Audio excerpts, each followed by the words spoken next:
Hello guys! তো সেদিন ভাই মামা বাড়ি থেকে ফিরেছিল। তারপর দেখি আমাদের বাড়িতে যেহেতু গরু আছে তাই ঘি করেছিল। আর তারপরে আমার মিষ্টি খেতে ইচ্ছে হচ্ছিল বলে একটা মিষ্টিও খেয়ে নিলাম।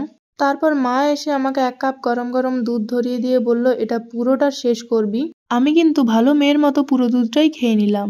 লাঞ্চে খেয়েছিলাম ভাত, ডাল, মাছের টক, আলু পোস্ত, পটলের তরকারি আর মাশরুম। তারপর দুপুরের দিকে এই কুবভাড্ডা আমার একটু রং করতে বসেছিলাম।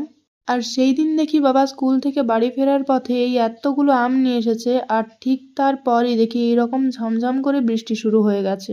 বৃষ্টি হলে মনটা কেন জানি না কেমন চা চা করে, তাই একটু চাও খেয়ে নিলাম। আর তারপর একটু শুয়েছিলাম, সেই সময় ভাই এসে আমাকে এইরকম ভাবে সাজিয়েছে, মানে ভাবতে পারছো তোমরা।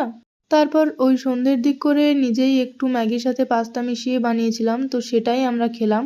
আর ভাইয়ের সাথে তো এইরকম খুনসুটি আমার সবসময়তেই লেগে থাকে। আর তোমরা কি আমার চিপসের কালেকশন দেখবে? মানে এইরকম চিপস টুকটাক আমার কাছে সবসময়ই থাকে।